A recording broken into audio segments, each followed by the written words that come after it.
Hello, my name is Dante Renee, and welcome to the 10 Room Bizarro YouTube page where I talk about films that I believe need to be talked about more. Like tonight's film, 1971's SIV, Anne, and Sven by Joe Sarno. Now, this actually came in the case for Young Playthings by Club Super 8 distribution, but I will show you the cover of there's a 2 DVD set which has both of those films, Young Playthings and SIV, Anne, and Sven. So here's the cover of SIV, Anne, and Sven right there. That is the cover of the DVD, and it's actually a part of the original poster art for the film. This is 1971's Joe Sarno's right here, folks, SIV, Anne, and Sven, otherwise known as Love in the Third Position. This is from 1971, and Joe Sarno, Swedish output here. And essentially, we have a film that takes place at a photographer's studio, a nightclub, and a lesbian kind of relaxation call girl house. Predominantly 3 locations and a tiny bit outdoors. And what we have here is we have a mysterious, quiet, confused young girl. We have working within the photographer studio, we have a lead photographer, and we have one of the male models as well as female visitors and other female models as well, making their way in and out throughout the film. As you know, I do not give away plot points. I do not give away even a lot of different things, but what I do give you is feelings, vibes, atmosphere, everything else, which this film is filled with interesting things. Let's get into this film by Joe Sarno. First and foremost, we look at the music for Love in the Third Position. Sorry, we get into the music for Love in the Third Position. SIV, Anne, and Sven. And SIV, Anne, and Sven are actually the 3 main characters in the storyline of this film. The music for this is, you really have that late 60s, early 70s classic rock, folky classic rock vibe to the music. And you have kind of the names of the songs and the opening credits for the film.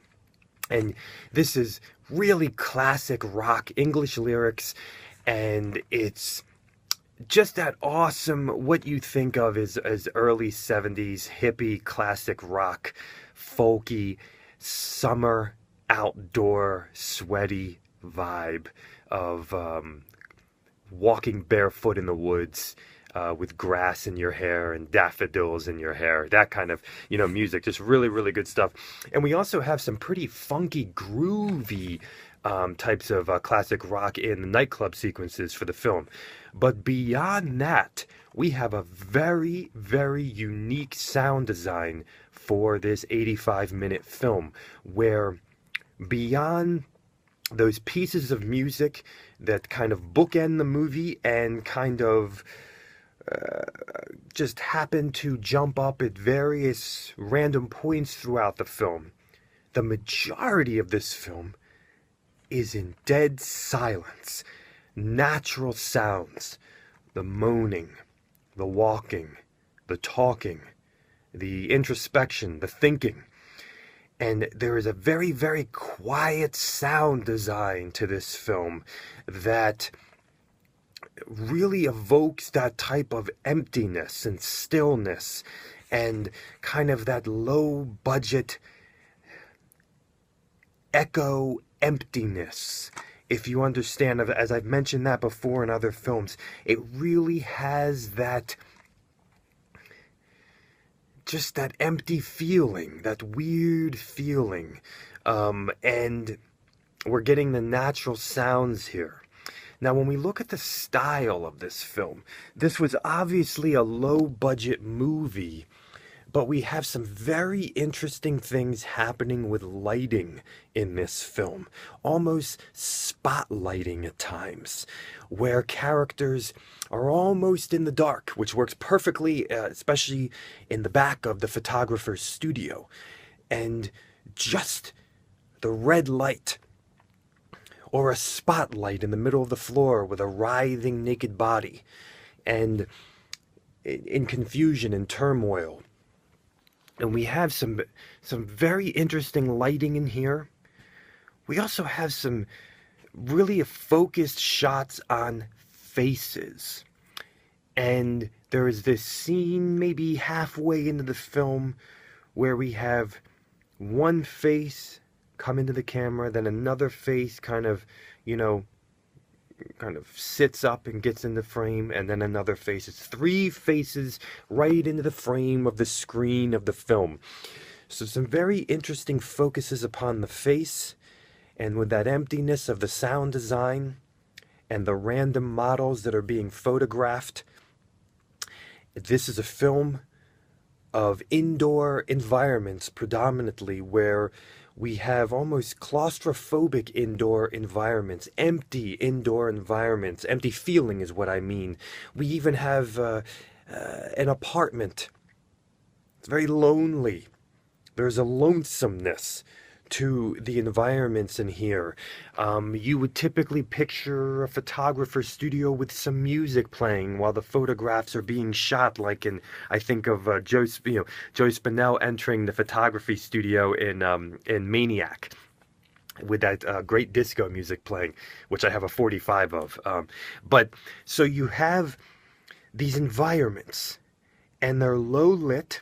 And we also seem to have some sunlight as well. And we have a few forest in the trees, forest shots as well, and some distant forest shots of people walking.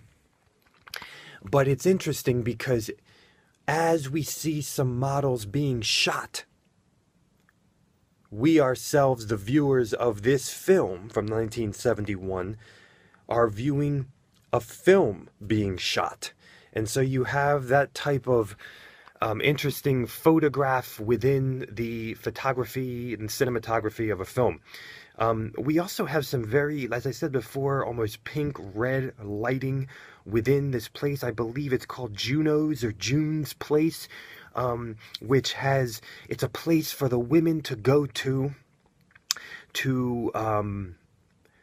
relax and experience sexual freedom with the lesbians that work there. And the women that work there, some of them have makeup that almost reminded me of Joe Sarno's film Young Playthings. Some interesting eye makeup. And that pink red lighting in the bodies cascading in those scenes, in those orgy type sequences, really bring kind of a surreal, hypersexual, bordering different subgenres of sex film all within those sequences. Now, sexually speaking, we have really predominantly lesbian sexual sequences in this film, with some very minute pieces of a man somewhere laying down, a man involved laying down, but you don't see much of him. And the only thing, and we have some heterosexual sequences as well between two of the leads within a shadow. And once again, I say that lighting, that interesting spotlight lighting shadow, the first sex sequence of the film. But the most explicit stuff really is between women in the film. 2 women, 3 women, hands cascading over breasts, hands cascading near the end of the film over the genital regions, over vaginas. But there's nothing explicit, there's nothing gynecological. The camera doesn't go in close. But the sequence at the end of the film, with the escalation of the confused emotions and turmoil within the storyline of the film, really gets into an erotic ecstasy with hands, and almost a 69. This very almost in between a 69 sexual position, and the hands cascading over the vaginas. And but the lesbian sequences within the lesbian, almost call girl, pink world of Juno's or June's are definitely extremely erotic, and some of the most erotic in the entire film as we continually go there. This is and it's predominantly all topless. You get some cascading of vaginas very quickly, and then that last sexual sequence, but with shadows. But I would say that this is one of the most erotic things I've seen, where it's only really topless. And the way that he does it, in the female orgasms of their faces, and of the loud moaning, and the sound of a vibrator, and the vibrator in sequence inside of the film. And this is a film that is very, the storyline is intriguingly mysterious, especially in the climax of the film. It would be too simple to call this a love triangle between the three names and the title of the film. But we have something that is making the viewer mystified, as well as to what the actual emotions are within this film and what is actually happening. We have this theme of repression versus freedom. We have an interesting aspect of free love mixed with jealousy and commitment, but commitment that really only lies within what somebody knows. As long as they know that there is no commitment, then that is committed. And commitment within just a heterosexual relationship, but within lesbianism, there is more of an allowance. There's also areas of what a committed relationship can offer and what it cannot offer. And, you know, we really have the most interesting character in the film is Anne, who I featured on my Facebook page as her real name. She was only in a few films, predominantly this year, in 1971, and a fascinating, very, sexually attractive character. I would say the best in the film, minus the kind of the lead makeup girls and Junos. And we have a variety of different breast shapes in this film, and Anne's, by far, remind me of a Christina Lindbergh in many regards. They're huge, they're natural, everything's natural. And just, you know, voluptuous, but hidden in the repression of her clothes for the majority of the film, which is definitely one of the themes of the film. This is a quiet film. This is a still film.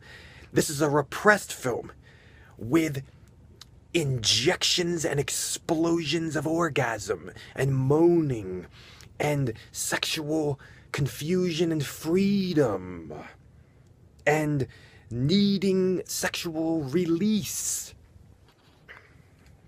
Love. In love. Almost sex as a massage. Sex as a vacation. And in love. And jealousy and romance.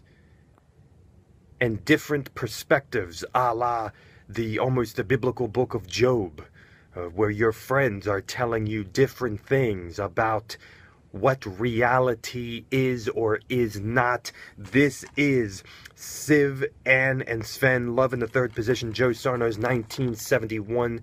Thank you so much for watching the 10 Room Bizarro YouTube page, where I talk about films that I believe need to be talked about more, like this one. I got this off of DiabolicDVD.com. Thank you so much for watching the 10 Room Bizarro. Check out everything else here, and good night.